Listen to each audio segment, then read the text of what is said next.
Today's guest is someone who's been transforming operations, teams, and mindsets for more than 3 decades. Ron Crabtree is a founder and CEO of MetaOps and Meta Experts, but don't let those titles fool you. He's a master Lean Six Sigma black belt, a supply chain transformation architect, and one of the sharpest minds in continuous improvement. From automotive plants to healthcare systems to the public sector, Ron has helped teams move from frustration to flow, and he does it by aligning processes with people. Today, we're going to explore his journey, what he's learned about culture, change, and leadership, and how he became the go to guy when operations need more than a quick fix. Hello, Ron. Welcome to the Manufacturing Culture Podcast. How are you doing today, my friend? Terrific. Thank you for allowing me to join you. Ron, I am so excited that you're here. But Ron, before we dive into your journey, your story, I want to ask you the same question I ask all of my guests. And that's, what does culture mean to you? That's really a great question. And culture is one of those things that every organization has. If you have two or more people in an organization, there's a culture present. So we have to be really conscious about defining culture, because every company has one, right? And the thing about culture that I think is super important is we have a choice to make as leaders, right? The culture can either happen on a feral fashion, just kind of unfold as the organization changes and grows, or we can very purposefully think about culture and what we want that company culture to be like and shape it, right? Actually drive toward an objective of what we want to think about as our company culture. And that's great for us to talk about it. But at the end of the day, what do our employees, our customers, the community we operate in, what did others say about us? Yes. Tells us an awful lot about our culture. Absolutely. So there's a lot at stake here in terms of getting it right. Ron, take us back through your career and how did we end up talking today? How did you create Meta Experts and how did this all come about? Yeah, it's a story, and I'll try to keep it fairly short, but I did grow up in manufacturing. I exited high school and went directly into manufacturing, assembling RVs and travel trailers, right? Southwest Michigan is near northern Indiana, which is the hotbed of the RV industry globally. In fact, I'm headed down to meet with the president of a $1 billion RV company on Wednesday that's struggling with how do we adopt change related to digital transformation and the implementation of technologies across, a large organization producing $1 billion in sales with a large percentage of an Amish workforce. Oh, wow. Do you think that's an interesting challenge? That is a challenge. Absolutely. So I'm looking forward to that conversation coming up on Wednesday, and I won't say more about that. But anyway, just backing up, I worked in cardboard box manufacturing, moved to California. I ended up working for Disney. I worked for a division of Becton and Dickinson in production planning and scheduling. The Disney story was really fun because that's where I started going to college and kept doing that for a number of years. We moved back to Michigan, moved in materials management and automotive suppliers. Okay. And implementing ERP systems for automotive suppliers. And then back in the late 80s, I got kind of dragged kicking and screaming into learning what we call Lean Six Sigma today. Back then, It was the unfunded mandates out of Ford, Chrysler, and General Motors to, do zero inventory. You couldn't say Kaizen. That was a Japanese word back in those days. It's just good business practices. And so I always ended up being the one in charge of customer service and then making sure we were compliant with those requirements. So I kind of got dragged toward it. And then got transferred with United Technologies Automotive to work in corporate purchasing in Detroit. We were doing target and Kaizen costing back in 1996. Wow. To rationalize supply chain. We had a Jack Welch protege running that. We had a top purchasing guy out of Toyota. So I got to learn at the knees of the masters of how, good purchasing practices work in large multi-billion-dollar organizations. Got recruited out to have full P&L responsibility for private equity carve-out, tier one auto supplier. Found out being king was as much fun as I thought it would be. And Moved into consulting with Grant Thornton, a large Okay. tax and audit organization in Detroit, hired in as a senior manager in the process improvement group. They found out I'd implemented ERP systems, so suddenly I'm the Oracle practice leader and the subject matter expert in Oracle Demand Flow, which is based on the JCIT, or John Costanza Institute of Technology modeling for workflow management. No kidding. And Okay. and then I landed with, at the time, the world's largest lean manufacturing consulting company made up mostly of ex-Toyota folks. Hired in as a technical director to help align technologies with lean implementation.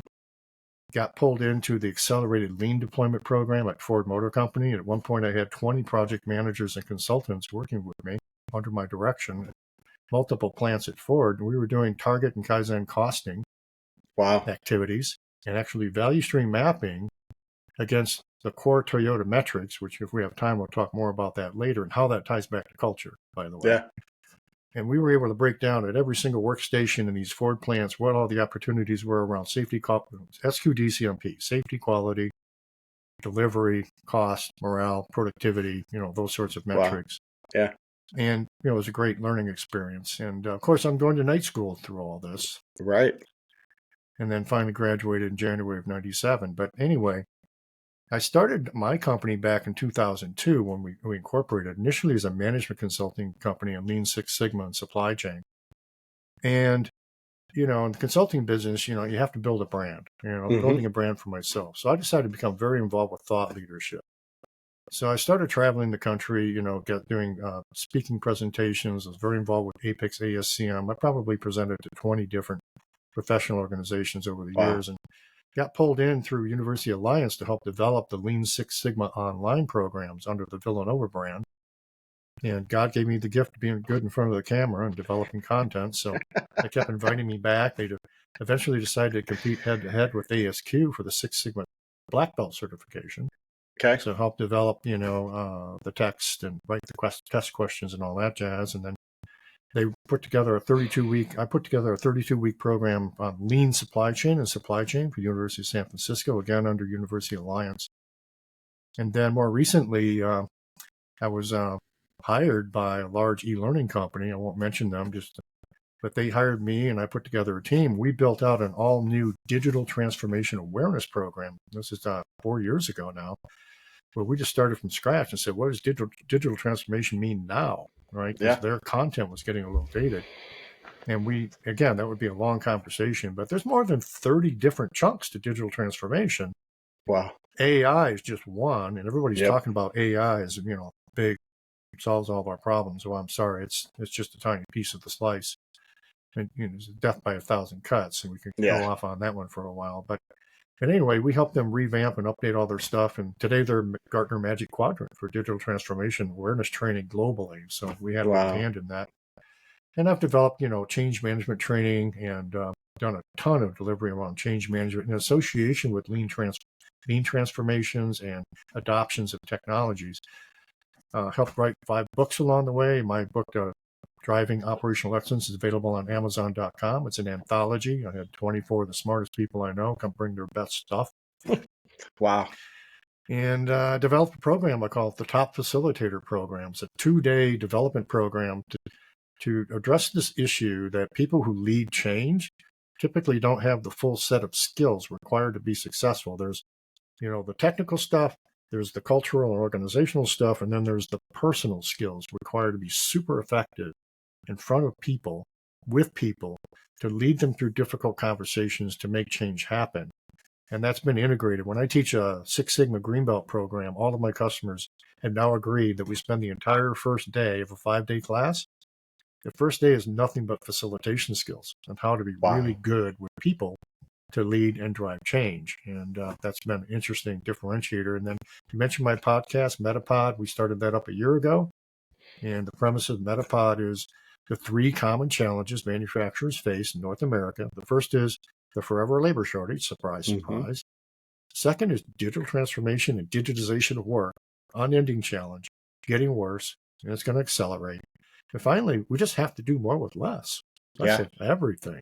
People, absolutely, materials, facilities, distribution, et cetera, et cetera. And I invite thought leaders from every sector to come in and talk with me about, how do we tackle those kinds of challenges. So Yeah, I have big opinions about what it takes to get things done and how important culture is Yeah, to make absolutely. those things happen. In the context of our conversation, is there something I didn't ask you that you want to share with the audience? No, I just think that just at the end of the day, it's a very personal decision we make as leaders in the organization, how seriously we're going to take the culture, right? And it Mm, really comes back to us as an individual. Now, are we willing to personally exhibit and behave in a manner that's congruent with the desired culture yeah, or not, right? We have to make a personal decision. Are we willing to be vulnerable? Are we willing to change ourselves? Are we willing to be challenged? Take that 360 review to heart. I have to bite my tongue, and I do that. I have a team, and we meet several times a week, and one of the things I struggle with is making sure, particularly the offshore team, right? They're not really good at pushing back at the boss. I sure. have to work really hard. I'll be honest. I have to work really hard at biting my tongue and relaxing, giving people an open environment to come back and say, "Wait, boss, I didn't understand what you really asked for," or "I think you said this, but that doesn't make sense." So a lot of times, Yeah, particularly with Asian cultures, you say, "I want this," and say, "Okay, boss," and away we go. And then later you're gobsmacked because, "Oh, you did what I told you to," right? So, I've had to work really hard to just giving, my own team a chance to come back to me and reflect back and make sure what I said actually made sense. yeah, A, and then B, they understood what I intended. And that's for me personally, but every leader has got to do that, and they have to sign up for their slice of the pie, that if you want a better or a different culture, it's a very personal thing.